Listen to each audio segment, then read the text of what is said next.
ምንድን ያልኩት ኮንክሉዥን ላይ መጀመሪያ ላይ የሳውት አት ድራይቪንግ ሲት ዱሪንግ ዘ ሬዚስተንስ ከዛ በኋላ አሁን ነው ድራይቪንግ ሲት ሶ በነገራችን ላይ ቀጥል ጎይ ቀጥል ቀጥል ቀጥል በነገራችን ላይ እሺ እሺ በተለያየ ጊዜ ስጠቅሰው ያለሁኝ ማለት እኔ ህወሓትና የትግራይ ልሂቃን ወደ ማዕከሉ እንዲገቡ ለማድረግ ነው ስጥር የነበረው ትላለህ፣ ግን ተግባር ይሄንን ያሳይ ነበር አይመስለኝም።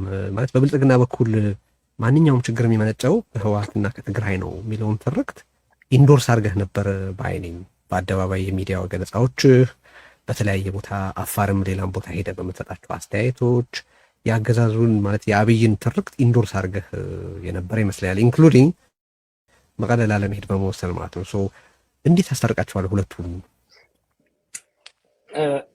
አገር እንደገባው ከብዙ ጋዜጠኞች ጋር ስናገር የነበረው ያ ብቻ ሳይሆን ዲፕሎማቶችን ሰብስቤ ስናገር ይሄ ፐብሊክ ሪኮርድ የዛ ጊዜ ህወሓት ይመለስ ማለት እኮ እንደ ኃጢአት የሚታይበት ጊዜ ነበር። በዛ ጊዜ ደፍሬ ይሄንማ ኢትስ አንፌር ደፍሬ ኖ ኖ ኖ ኖ ኖ ኖ በተለይ ህወሓትን ሲታገል ለነበረ ሰው ኖፕ ህወሓት መገለል የለበትም፣ ህወሓት ሪኢንቴግሬት መደረግ አለበት፣ የህወሓት አመራሮች መመለስ አለባቸው፣ ሴኩሪቲ ፌደራል መንግስቱ ሴኩሪቲ ጋራንቲ ማድረግ አለበት። አንዱ በተለይ ከዲፕሎማቶች ጋር ሲያጋጨኝ የነበረው ነገር አንተ ግጭቱ ስለቆየ ስለ ግጭት ብቻ ነው። መቀሌ ነበርኩ ባለፈው ሳምንት፣ ከአብይ ጋር ነበርኩ ዛሬ ጠዋት፣ ምንም ችግር የለባቸውም። ኖ አንተ ያልሰማኸው ያልተረዳኸው ነገር ሊኖር ይችላል። ያለው ሪሌሽን ፎርማል በሆነ መልኩ ተደራድረው የነሱም ሴኩሪቲ ጋራንቲድ ሆኖ እና አብይ የሚፈሉት ትሬት ሪዞልቭ ተደርጎ ወደፊት መሄድ አለብን በማለት ስጽፍም ስናገርም ሰው ተውትም ነበር። እሺ ወደ ሌላ ጉዳይ ልሻገር። የውጭ ጉዳይ ፖሊሲን ጉዳይ አነሳለሁ ብዬ ነበር ቅድምና አስተያየት ሰጥቼበታለሁ። እኔም ከደረጀ ጋር ስታወሩ ሪፈር ስታደርግ እንደውም ያንን ዝግጅት ያየኸው ሁሉ መስሎኝ ነበር። ሶ ጀስት ለማንሳት ያክል ኤርትራን በተመለከተ በጣም ጥረት ያደረክ ይመስላል ኤርትራን ዶሜስቲኬት ለማድረግ። ማለት የኤርትራ ጉዳይ የውስጥ ጉዳይ ነው ለማለት ሁሉ የቃጣህ ይመስላል። ደረጀ ሲጠይቅህ መግባቱ ትክክል ነበር ወይ ሲልህ ትልቁ ስዕል ይታይ ብለህ የኤርትራን መንግስት መግባት ሁሉ ለማውገዝ በጣም በጣም በጣም ተቸግረህ ነበር። ስለዚህ ሻዕቢያን አፒዝ ማድረግ የፈለከው ለምንድን ነው? አዎ የኤርትራን ጉዳይ እንደ ቶታሊ ፎሪን አላየውም። እኔ እንደ ሱዳን ወይም እንደ ኬንያ አላየውም።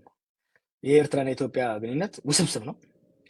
ረጅም ደም መፋሰስ ጦርነት ተካሂዶ ፖለቲካል ሴፓሬሽን የፖለቲካ መለያየት ተፈጥሯል። ሆኖም ግን የኢኮኖሚና ማህበራዊ መለያየት አልተፈጠረም፣ ሊፈጠርም አይችልም።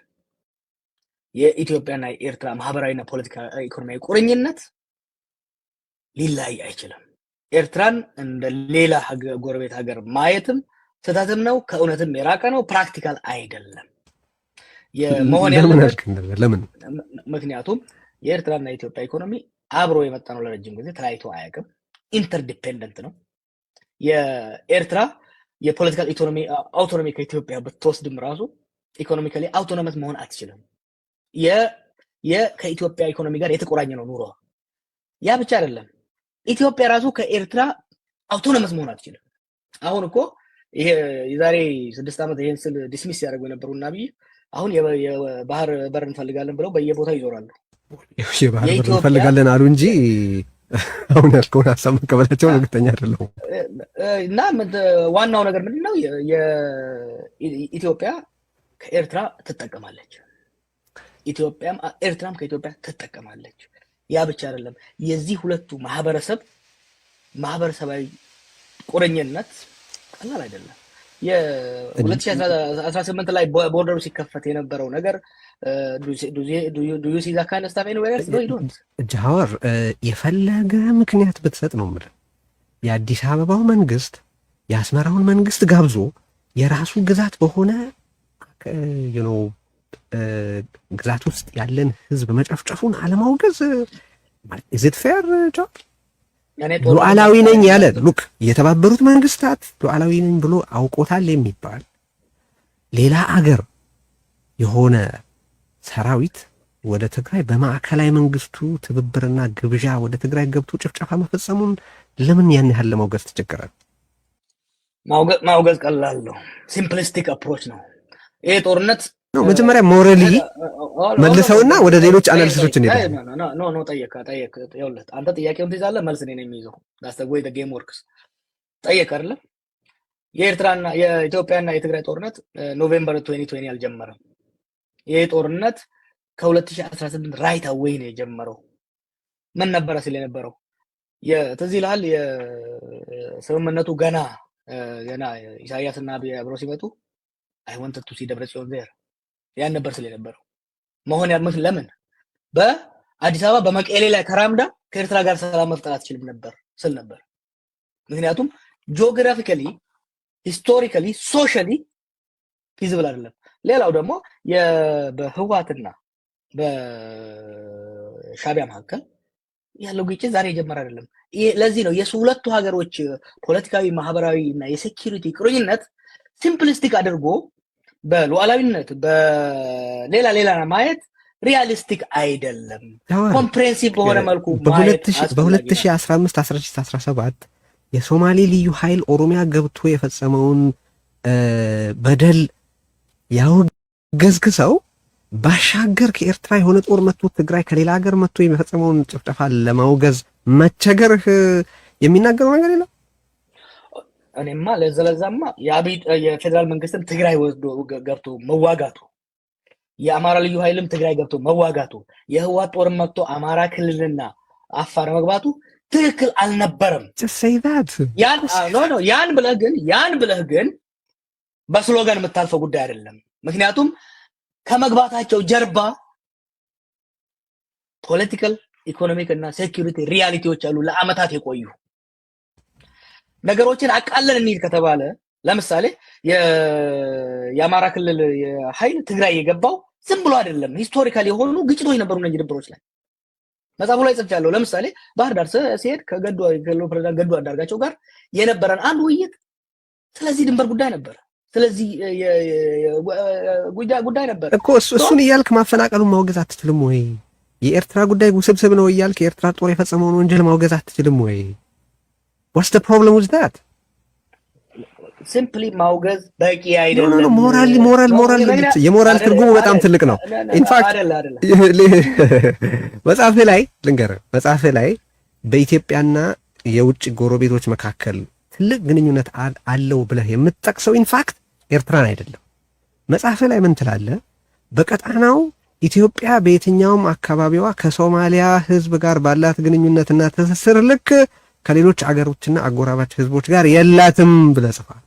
አንደኛ ከሶማሊያ የሆነ ጦር መጥቶ ያንን የመሰል ጭፍጨፋ በኢትዮጵያ ውስጥ በሶማሌ ክልል ወይም በኦሮሚያ ቢፈጽም would you take the same stand?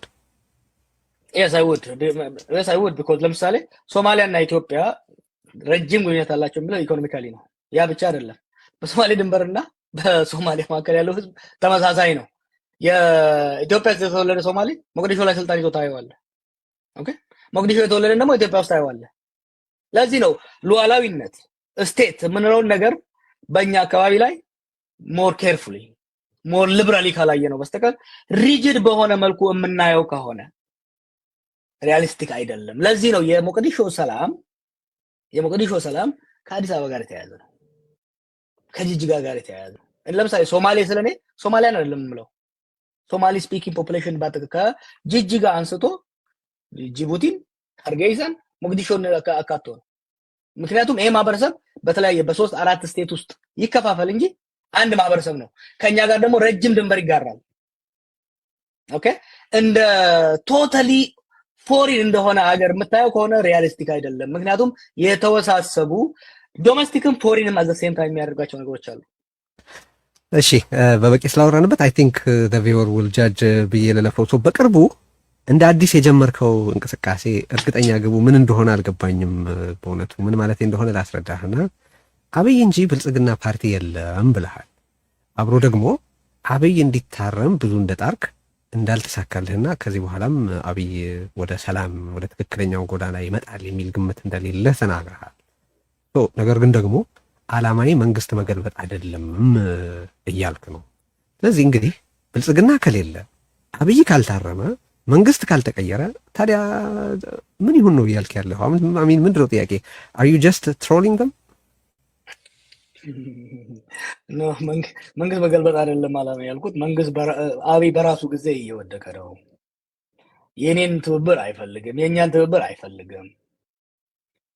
ትልቁ ጉዳይ አብይ ይዞን እንዳይወድቅ መስራት አለብን ነው። ምክንያቱም የአብይ ትልቁ ጠላት አብይ ራሱ ነው። በተውም ራሱ በራሱ ጊዜ በሚሰራው ፋውል የሚወድቅ ሰው ነው። ሲወድቅ ግን ሀገርና ህዝባችንን ይዞ መሄድ የለበትም ነው። ለውጥ ይመጣል። ለውጥ በሶስት በኩል ነው ሊመጣ የሚችለው በአንድ ሀገር ውስጥ። በተለይ ደግሞ እንደዚህ ፐርሰናሊስቲክ ዲክቴተርሽፕ በሆኑ ሀገሮች ውስጥ አንዱ ትራንስፎርሜሽን የምንለው ነው። አብይ አንድ ቀን ፈጣሪ አናግሮት ልቡ ተቀይሮ አይ ይሄን ሀገር ወደ አደጋ ነው እየመራ ያለሁት፣ ቆም ብዬ ተደራድሬ ልመልስ፣ አንዱ እሱ ነው። ሁለተኛው አውልካም ቱ ጀጅመንት በታይም። ሁለተኛው ሪፕሌስመንት የምንለው ነው። አብይን ከበው ያሉት የሴኩሪቲ ፖለቲካል ኢኮኖሚ ኤሊቶች ዛሬ ዝም ብለው እሱን እያዩ ያሉ ሰዎች አይ ይሄ ሰውዬ እኛንም ሀገርም ይዞ መሄዱ ነው፣ ስለዚህ ይዞን ከመሄዳችን በፊት እንሸኘው የሚሉበት አጋጣሚ ይኖራል። ሶስተኛው በዛሬ ትጥቅ የታገሉ ወይ ወደፊት የሚመሰረቱም ወይ በህዝባዊ አመፅ ስርዓቱን ሙሉ በሙሉ መገርሰስ ነው። ይሄኛውን ትራንስፕሌስመንት የምንለው ማለት ነው። ሶስቱም የራሱ ኮስት አለው፣ የራሱ ቤኔፊት አለው። አብይ ወደንተ ጥያቄ ልምታው እስካሁን ከማውቀው አንስቶ የፈጣሪን አላውቅም። አብይ ደ ሂውመን ይለወጣል የሚል ተስፋ የለኝም። በአብይ አካባቢ ያሉት ሴኩሪቲ ፖለቲካል ሌሎች ኤሊቶች ግን ኢንተረስት ካልኩሌት ያደርጋሉ። ብዙዎቹን አውቃቸዋለሁ። በተወስ አት ሰም ፖይንት እርምጃ ራሳቸውንና ሀገር የማደን ኃላፊነት ይወጣሉ የሚል ተስፋ አለኝ። አለበለዚያ አደጋ ውስጥ ነው ያሉት። ሆኖም ግን ሶስተኛውም አደጋ አለው። አማጺዎቹ ይቀጥላሉ። አብይ አማጺዎቹን ሊያሸንፍ የሚችልበት እድል የለም። አማጺያኖቹም ከዚህ በፊት እንዳየነው 1991 እንዳየነው ዩኒፋይድ ኦርጋናይዝ በሆነ መልኩ መጥተው ሪጂም ቼንጅ አድርገው አዲስ ስርዓት መገንባት የሚያስችላቸው አቅም ስለሌለ እሱም አደጋ አለው። የኮዝ ቤኔፊት አናላይዝ አድርገህ ስታየው ለዚህ ለሁለቱም በተለይ ደግሞ አይ ብሊቭ ሪጂም ቼንጅ በኢህአዴግ ጊዜ አላመንኩም፣ አሁንም አላመንኩም።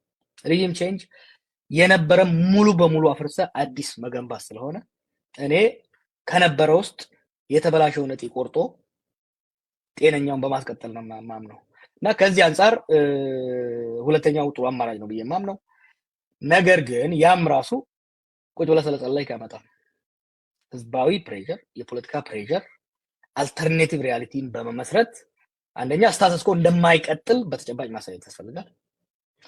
ሁለተኛ ደግሞ ከስታተስ ኮ ቢለወጥ ሙሉ በሙሉ የስታተስ ኮ ውስጥ ያሉ ሰዎች ኪሳራ ላይ እንደማይደርሱ ማሳመንና ጋራንቲ መስጠት ያስፈልጋል። እስቲ ያሳየኝ ማለት ያኔ የቄሮን ትግል በሚካሄድበት ወቅት የኦፒዲዮ ስትራክቸር ስለነበር ያንን ማድረግ ተችሏል። አሁን ባለው ሁኔታ ኦሮሚያ ያለው ሁኔታ የምታውቀው ነው፣ አማራ ያለው ሁኔታ የምታውቀው ነው፣ ትግራይ ያለው ሁኔታ የምታውቀው ነው። ያ በ2018 ተሞክሮ ፌል ያደረገ ሬጂም ቼንጅ ሳይሆን ከዛ በመለስ ያለ ሂደት አሁን ከዚህ ሁሉ ፌሊየር፣ ከዚህ ሁሉ ውድቀት፣ ከዚህ ሁሉ ኪሳራ በኋላ ትክክል ይሆናል ብለህ እንዴት ታስባለህ? ሪሊ እንዴትስ ሊተገበር ይችላል? It is the better of the worst choices. ያኔም ቢሆን እኮ ቅድም እንዳልኩ የነበሩት ሶስት አማራጮችም መጥፎች ነበሩ። ከመጥፎ በጎ ብለን ያሰብነውን የወሰንነው። አሁንም ቢሆን አብይ ልቡ እንዲቀየር የተደረገው ሙከራ አልሰራም። ሊቀየር እንደማይችልም ደምድሜልሃለሁ። ስርዓቱ ሙሉ በሙሉ እንፈንግለው ብሎ ከተሄደ ይቻላል። መልሶ ግን ኮንስቲቱት ማድረግ ናይትሜር የሆነ ሲቹዌሽን ነው የሚያመጣው። ሪሌቲቭሊ ጥሩ አማራጭ አይደለም፣ ግን የተሻለ እድል ያለው ሀገርን የማስቀጠል እድል ያለው አሁን ቅድም አስተዋለ አኖክራሲ ውስጥ ነው ያለነው። አኖክራሲ ማለት የመንግስት አቅም በጣም የተመናመነበት መንግስትም ቫይለንት አንሩል የሆነበት የአማጺ ኃይሉም ቫይለንት አንሩል የሆነበት ህዝብ መከራ ውስጥ ያየበት ነው። ከዛ ከአኖክራሲ ወዴት ነው አንድ ሀገር ሊሄድ የሚችለው? አንዱ ወደ ቶታል አናርኪ ቶታል ኮላፕስ ስቴት አናርኪ የመሄድ እድል አለው። ሁለተኛው በጥንቃቄ ከያዝከው ስሊም ጠባብ ቢሆንም ስቴቱን መልሰህ ሪኮንስቲቱት አድርገህ ወደ ዲሞክራሲ ለመሻገር ያለህ እድል ትንሽ እድል አለው። ያ እድል ግን የሚመጣው በሁለተኛው ባልኩ አማራጭ ነው እኮ። ያኔ ጥያቄ እሱ ነው። አሁን ፓርቲው ደካማ ነው። አሁን ብዙም አትክፋኝ አምነጎርጎር ዲቴልስ ግን የብዙ ሰዎች ጥያቄ ግን እሱ ነው። እሺ ፓርቲው ቢዳከሙም የስቴት ኢንስቲትዩሽኖች አሉ፣ የሴኩሪቲ ኢንስቲትዩሽኖች አሉ፣ የተለያዩ ኢንስቲትዩሽኖች አሉ። እነዚህ ኢንስቲትዩሽኖች በጣም ተዳክመዋል። ከቀን በቀን እየተዳከሙ ነው እየሄዱ ያሉት። but they still around። እነዚህ ኢንስቲትዩሽኖች ዛሬም ቢሆን ፕሪዘርቭ መደረግ አለባቸው። በተለይ ደግሞ ደጋግሜ እንደምናገረው አርሚው ፕሪዘርቭ መደረግ መቻል አለበት። የሴኩሪቲ ኢንስቲትዩሽኖች ፕሪዘርቭ መደረግ አለባቸው። እነዚህ ሴኩሪቲ ኢንስቲትዩሽኖች ፕሪዘርቭ ጋር የሚደረጉት እኔ ስላልኩ ብቻ ሳይሆን የራሳቸውም ውሳኔ መኖር መቻል አለበት እና ከዚህ አንጻር ምንም እንኳን ቅድም እንዳልኩ this is not an ideal situation. It's worst case scenario ውስጥ ነው ያለነው። ከወርስት ኬስ ሴናሪዮች ውስጥ ትንሽ የተሻለው እድል የቱ ነው የሚለው ከዛ ነው የምንሄደው። እሺ የመጨረሻ ጥያቄ በዚህ ጉዳይ I'm really struggling to understand you። ለዛ ነው ኦኬ አብይ መቼስ እስካሁን በምናየው እኔ ምንም እድል የለም በሚለው እስማማለሁ ከአንተ ጋር 100%። አብይ ይሄ እንዲሆን ሊፈቅድ የማይችል ከሆነ and በየጊዜውም ይናገራል እናውቃለን ሁሉም ትግል ከውስጥ ሆኖ ትግል ማፍረስን እናውቀማን ነው ከውስጥ ሆኖ መታገልን እናውቀዋለን፣ የጎዳና ላይ ነውጥንም እናውቀዋለን የሚል ሰው ነው። ምንም አይነት እድል ለዚህ ሊሰጥ የማይችል ሰው ነው። ሶ አብይ በቦታው እያለ አሁን የምትለው እንዴት ሊሆን እንደሚችል ሊገባኝ አይችልም እውነት ለመናገር። ሶ የምትለው ነገር ካለ ሜይቢ የተወሰነ ብርሃን የሚፈነጥቅ የተወሰነ አስተያየት እንድሰጥበት ነው። አንድ ሁለተኛ አብረህ ብትመልሰው ደስ የሚለኝ ዘን አሁን የያዝከውን አቋም ከግምት አስገብተው ሰዎች ዘን ጀዋር እየተንቀሳቀሰ ያለው አብይ ክራሽ ላንድ ሊያደርግ የሚችልበት እድል ካለ ስልጣኑን ለመረከብ ነው፣ አብይን ለመተካት ነው የሚሉ ሰዎች አሉ። እሱንም አድሬስ አድርገዋል። አይደለም አብይ ማንኛውም አምባገነን በራሱ ፍላጎት ለውጥ አያመጣም ሚራክል ካልታየው በስተቀር። ለዛ ነው ቅድም ያልኩ ከሱፐርናቹራል ካለ ኢንተርቬንሽን ዲቫይን ኢንተርቬንሽን ፕሮፌሰር መረራ የሚለው ነገር እሱ ውጪ ማንኛውም አምባገነናዊ ስርዓት በራሱ ፍላጎት ወደ ለውጥ አይገባም። ህዝባዊ ጫና አይ ቲንክ ህዝባዊ ጫና ግዴታ ነው። ፍሬድ ዶግላስ መሰለኝ ነው ህዝብ ሊቀበል የሚችለውን የጭቆናና የአፈና መጠን ከነገርከኝ ምን ያህል አንድ አምባገነን ሊጨቁን እንደሚችል ምን ያህል ለመጨቆን እንደሚሄድ ልነግርህ እችላለሁ ይላል። ከዚህ አንጻር አይደለም አብይ ሌሎቹም ቢሆኑ በራሳቸው ጊዜ አይመጡም። ትልቁ ነገር የህዝብ የአገሪቷ ልሂቃን በቃ የሚሉበትና ወደ ትግላቸውን አቆራኝተው የሚሄዱበት አማራጭ አስፈላጊ ነው። በጾም በጸሎት ብቻ የሚመጣ ነገር አይኖርም። የክራሽ ላንዲንግ ቅድም ባለፈው እንዳልኩ ነው አሁን ያለው ነገር ማማንን ይተካ የሚል ነገር አይደለም። ያ የመተካካቱ ጉዳይ ምናልባት ወደኋላ ተመልሰን የዛሬ 10 ዓመት ላይ እንደዛ ልናወራ እንችላለን። የመተካካት ፖለቲካ እኮ ልክ አይ ቲንክ ፖስት 2010 ኢሌክሽን እና መለስ ልተካ የሚልበት ጊዜ ኢት ሜድ ሴንስ የመተካካት ፖለቲካ። ምክንያቱም መኪናውን አቆመኸው ነው የምትተካው አይደለም ሾፌሩ። አሁን አደጋ ውስጥ ባለበት ሁኔታ ውስጥ ወደ መተካካቱ ማውራቱ እሱ ሪያሊስቲክ አለመሆን ነው። ግን ሰዎች ጥያቄ ያላቸው ጀዋር ሰዎች ጥያቄ ያላቸው ስለ አሁን ለምሳሌ ኦኬ ብዙ ጊዜ ይሄን መልስ እንደሰጠህ አውቃለሁ። ግን ኦኬ አንተ የምትፈልገው ሆነ which is መንግስቱ ከመፈራረስ ስቴቱ ከመፍረስ ዳነ እንበል just hypothetical ጥያቄ እናርገውና ከዛ በኋላ ጠቅላይ ሚኒስትር የመሆን ፍላጎት አለ ሆይ? አንተ ይሄን ጥያቄ ስትጠየቅ መጀመሪያ እስቲ ጭንቅላቱ ይኖርና ከዛ ስለመጠምጠሙ እናስብበታለን ነው ጭንቅላቱ አለ እንበል just for the sake of our conversation ትጠመጠምበታል። ኢትዮጵያ እኮ ሃይፖቴቲካል ሀገር አይደለችም ቴዲ። ኖ ኖ እኔ አይደለም ማጠየቅ አይደለም we're not talking hypothetical እዚህ እኮ we are talking about ኢትዮጵያ ዛሬ 20 ሚሊዮን በላይ የሚሆን ህዝብ የእርዳታ ተደጋፊ ነው። ህዝቡ ሚላስ የሚጎረስ አላገኘም። ሰው ከአዲስ አበባ ውጭ ያለው ህዝብ ወጥቶ መግባት አልቻለም። በዚህ ደረጃ ኢትዮጵያ ድሮም ደሃ ነች። ደህነት ቆየበት ነው። ግን በዚህ ደረጃ የኢኮኖሚ ችግር፣ በዚህ ደረጃ የሴኩሪቲ እጦት ታይቶ አያውቅም። በዚህ ደረጃ ሰው ኢንሴኪዩር እና ቨልነራብል ሆኖ አያውቅም። ይሄ ባለበት ሁኔታ ላይ ሃይፖቴቲካል ነገሮችን ማውራት ለኔ አይ ቲንክ ኢትስ ኖት ፌር። ለዚህ ነው ሃይፖቴቲካል ነገሮችን ማውራት የማልፈልገው።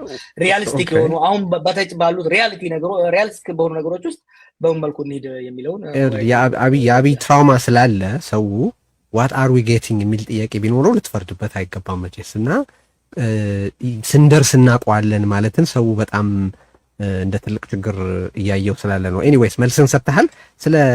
አሁን እንግዲህ ስለ አንተ ፖለቲካ ሚና ስለሆነ በዛው እያወራን ያለ ነው። በመጽሐፍህም ሆነ በልዩ ልዩ አጋጣሚዎች መጽሐፍህን እንደተመለከትኩ እኔ በጣም በቄሮ እንቅስቃሴ ውስጥ በቃ የምህንድስና ተግባር እንደነበረህ ነው የጻፍከው። ይሄን ኮንቴስት የሚያደርጉ ሰዎች ገጥመውኛል በኦሮሞ ፖለቲካል ኮሚኒቲ ውስጥ። ግን እኔ እሱ ልተውና መጽሐፉ ላይ ብቻ ያገኘኋቸውን ፍንጮች አንስቼ ሀሳብ ሰጥበት። አንደኛ በቀደም የጠቀስኳት አለች የቄሮ እንቅስቃሴ እየተካሄደ አባዱላ አዲስ የፖለቲካ ፓርቲ ያስፈልጋል የሚል ሀሳብ አምጥቶ ሰዎችን አነጋገርኩኝና በፍጹም ተቀባይነት አላገኘሁም የሚል ነገር ጽፈሃል። ሶ was ኦህዴድ rejecting that and ያንን ደግሞ ኦህዴድ I'm in charge እያለ እንደነበር አድርጎ መውሰድ ይቻላል ወይ? ምክንያቱም ቃል በቃል ያሉኝ ሰዎች መሰለ ጃዋርም ሆነ ብዙዎቻችን የኦህዴድ ማይክሮፎኖች ነበርን እንጂ በራሳችን አልነበረም። ከነሱ የሚልኩልን መረጃ እነሱ የሚልኩልን ኢንፎርሜሽን ነበር የምንጠቀመው የሚሉ ሰዎች ስለገጠሙኝ እሱን አድረስ እንድታደርግ ነው። ሁለተኛ ማሳያ ያንተን ገለጻ ስንከተል ስልጣኑ ወደ ኦሮሞዎች እንዲተላለፍ ስምምነት ላይ ተደረሰ ካልክ በኋላ ያንን ከጠቀስክበት በኋላ ባለው የመጽሐፍ ክፍል ያንተ ሚና ሻርፕሊ ዲክላይን ሲያደርግ ይስተዋላል። ለምሳሌ አብይን በተመለከተ አብይ ባይሆን ይሻላል ለማይሆን ያልከው ሐሳብ ያጠናቀርከው ሪፖርት እንኳን መልስ ለመስጠት የተጨነቀ ሰው አለመኖሩን ጽፈሃል። ጃዋር ያንተ ሚና በትግል ውስጥ ሳይበዛ ሳያንስ ይገለጽ ቢባል ሪሊ ምን ነበር? የሽማግሌ ጋር የነበረን ውይይት እንዲህ ያሉት ኦህዴዶች አይደሉም። መጽሐፍ ውስጥ ኬርፉሊ ካየው አብረት ስራ የነበረው በተለይ ደግሞ ከቄሮዎች ጋር በነበረን ውይይት ቀድሞም ራሱ በፖለቲካ ፓርቲ መደራጀት ይከፋፍለናል። የአንጃን ፖለቲካ ከዚህ በፊት የነበሩትን የትግል ድርጅቶች ያዳከመ የአንጃነት ፖለቲካ ሊያመጣ ይችላል። ስለዚህ በሶሻል ሙቭመንት መቀጠል ነው ይሻላል የሚል ነው። እኔም ሆንኩ ሌሎቹም የነበረን ሚናም የፈለግነው ማድረግ የፈለግነው እስከ ለውጥ የመግፋት እንጂ ከለውጥ በኋላ የሶሻል ሙቭመንት በማንኛውም ሀገር ውስጥ እስከ ለውጥ ያመጣል። ለውጥ የፖለቲካል ሶሳይቲ ነው የሚኖረው። ለፖለቲካል ሶሳይቲ ማስረከብ በሚል ነው። ኦህዴድ አይደለም የድርጅት መቋቋም ነው። ኦህዴድ እንግዲህ የኦህዴድ ጎድፋዘር አባዱላ ነው። አባዱላ ፖለቲካ ድርጅት አቋቁሙ ካለ ኦህዴድ ምን ማለት ምን ሲል እንደነበረ 2015-2016 ይመስለኛል። ኦህዴድ አይደለም፣ እኛ ራሳችን ነን፣ በውስጣችን ነው ድርጅትን ማቋቋም ያልፈለግነው እንጂ ለኦህዴድ በአጠቃላይ ባልናገርም አያቲንግ አባዱላ ድርጅት እንድናቋቁም ይፈልግ ነበረ። የኔ ሚና ምንድነው? እሱን ለህዝቡና ለአንባቢ ተዋዋለሁ። እሺ፣ አብይ ቅሙ ጽፎታል ፍኖተ ካርታ ብሎ የሆነ ሀሳብ አንስቶብህ ነበረ። አሁን አንተ ብዙ ልትናገርበት አትፈልግም አይ ነው፣ ግን ዲዩ ሃቭ ማለት ለሌሎች ሰዎች የምታጋራው ሌሎችም ሀሳብ ሊሰጡበት የሚችል ሮድማፕ አለ? ብዙ ጽሁፎች አሉ መጽሐፍ ውስጥ እንዳስቀመጥኩት፣ ብዙ ጽሁፎች፣ ብዙ ስሞች፣ ብዙ ልውጦች አሉ። አንዳንዶቹ ያው ጊዜው አልደረሰም ሪሊዝ ለማድረግ፣ ጊዜው ሲደርስ ሪሊዝ የሚደረጉ ይሆናሉ። እሺ ጃዋር በጣም አመሰግናለሁ እንግዲህ ብዙ ጉዳዮች አንስተናል፣ አውርተናል። ተስፋ አደርጋለሁ ኮንቨርሴሽኑ እንደሚቀጥል በብዙ ጉዳዮች ላይ እንግዲህ ዛሬ ከኖሩት ውይይቶች በሚኖር ፊድባክም ሁላችንም የየራሳችንን ትምህርት እንወስዳለን ብዬ ነው ማስበው። ስለመጣህ አመሰግናለሁ። እነዚህ ናቸው ዛሬ ላነሳቸው ያሰብኳቸው ጥያቄዎች። ቴዲ ከመሄዴ በፊት አንድ መልዕክት ላስተላልፍ። አንተ ላይ እንደመቀርብ ሳስብ ስትስማማ በጣም እኔም ያንተም ወዳጅ የሆኑ ሰዎች ናቸው፣ ማከብራቸው ሰዎች ናቸው ፑሽ ያደረጉኝ። ብዙዎች ተቃውሞ ነበራቸው፣ በተለይ ከኦሮሞዎች ከፍተኛ ተቃውሞ ነበረ። ብዙ ሊንኮችን ልከዋል። አንዳንዶቹ ያዩዋቸው ነገሮች በጣም ዲስተርቢንግ ነበሩ። በዚህ ደረጃ የኦሮሞ ጥላቻን ማራመድ ማንንም አይጠቅምም፣ ማንንም አይጠቅምም ማለት ነው። ማንንም አይጠቅምም። ስለዚህ ትክክል አይደለም እሱ። አንተ ዲፌንድ ራስህን አድርግ። አንተ ጨርስና ዲፌንድ ራስህን። እሺ አንዳንድ ያየኋቸው ነገሮች ገዳን በማጥላላት ጥግ የነካ ጸረ ኦሮሞ አመለካከቱ ኦሮሞ ብዙም አይጎዳውም፣ ግን ለሚዲያም ለህዝባችን መስተጋብርም ጠቃሚ ስላልሆነ አይ ቲንክ ወደፊት ሆፕፉሊ ታሻሽለዋለህ። እኔም የመጣውን ለምንድን ነው በእኔም ላይ ያለህን አቋም ሁሉንም አውቀዋለሁ፣ ግን አልቲሜትሊ ሂውማንስ አር አት ሃርት ያር ጉድ ብዬ ነው የማምነው። አት ሃርት ሂውማንስ አር ጉድ። ቴድሮስ የራሱ አቋም አለው፣ አይዲዮሎጂ አለው። ለኦሮሞም ሆነ ለኢትዮጵያ ህዝብ ከልቡ ክፋት አለው ብዬ ለማመን አልወደም። ስለዚህ ሰዎችን ኢንጌጅ ማድረግ ወዳለሁ። ከዛ አንጻር ነው የመጣሁት እና ሆፕፉሊ ወደፊት አንተም ብቻ አይደለም ይሄንን የምለው፣ ከሁሉም ከኦሮሞ ሆነ ከትግሬውን፣ ከአማራ፣ ከሶማሌ በተወሰነ በተቻለ መጠን ትችቶች በኦሮሞ ላይ ትችት፣ በኦሮሞ ኤሊት ላይ ትችት ይቀጥል፣ በትግራይም ላይ ይቀጥል፣ በአማራም ላይ ይቀጥል። በተቻለ መጠን ግን ትችቶችን ረገብ ባለ መልኩ ማቅረቡ አስፈላጊ ነው ብዬ አምናለሁ። እሺ አመሰግናለሁ ጀዋር። እኔ ደግሞ የሚገርምህ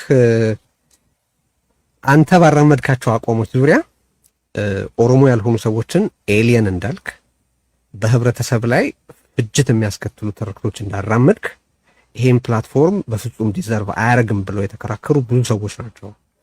ተሴም እኔ መምጣትና መጠየቅ አለበት ብዬ በማሰብ ነው ይሄንን ያደረኩት።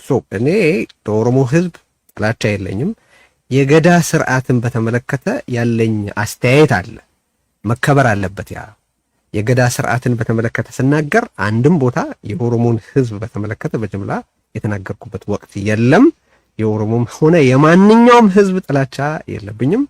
I just want to make that clear። ስለዚህ አየህኛ ጋር የማይመችን ሐሳብ በቀላሉ እንትንጠል ነው እያሉ መፈረጅ በጣም ኢዚ ኤንድ ሌዚ ስለሆነ የተደረገ እንጂ በርዕዮትም ሆነ በቴዎድሮስ ዙሪያ ስለ ኦሮሞ ጥላቻ የተነገረ ነገር አንድም ፍሬ ያለው ብዬ አላምንም። ነገር ግን I'll be mindful of that። አስተያየትን ተቀብያለሁ። በጣም አመሰግናለሁ ጆ። እኔም አመሰግናለሁ ቴዲ። የተወደዳችሁ አብራችሁን ስለነበራችሁ በጣም እናመሰግናለን። ሰብስክራይብ ሳታረጉ አትሂዱ፣ ላይክ ሳታረጉ አትሂዱ፣ ሼር ሳታረጉ አትሂዱ። የዛሬ ቤታችን የተከታተላችሁትን በመላ ዓለም ያላችሁ ተከታታዮቻችንን እናመሰግናለን። ደህና ሁኑ። እኔም አመሰግናለሁ ቴዲ። የተወደዳችሁ አብራችሁን ስለነበራችሁ በጣም እናመሰግናለን። ሰብስክራይብ ሳታረጉ አትሂዱ፣ ላይክ ሳታረጉ አትሂዱ፣ ሼር ሳታረጉ አትሂዱ። የዛሬ ቤታችን የተከታተላችሁትን በመላ ዓለም ያላችሁ ተከታታዮቻችንን እናመሰግናለን። ደህና ሁኑ። እኔም አመሰግናለሁ ቴዲ። የተወደዳችሁ አብራችሁን ስለነበራችሁ በጣም እናመሰግናለን። ሰብስክራይብ ሳታረጉ አትሂዱ፣ ላይክ ሳታረጉ አትሂዱ፣ ሼር ሳታረጉ አትሂዱ። የዛሬ ቤታችን የተከታተላችሁትን በመላ ዓለም ያላችሁ ተከታታዮቻችንን እናመሰግናለን። ደህና ሁኑ። እኔም አመሰግናለሁ ቴዲ። የተወደዳችሁ አብራችሁን ስለነበራችሁ በጣም እናመሰግናለን። ሰብስክራይብ ሳታረጉ አትሂዱ፣ ላይክ ሳታረጉ አትሂዱ፣ ሼር ሳታረጉ አትሂዱ። የዛሬ ቤታችን የተከታተላችሁትን በመላ ዓለም ያላችሁ ተከታታዮቻችንን እናመሰግናለን። ደህና ሁኑ። እኔም አመሰግናለሁ ቴዲ።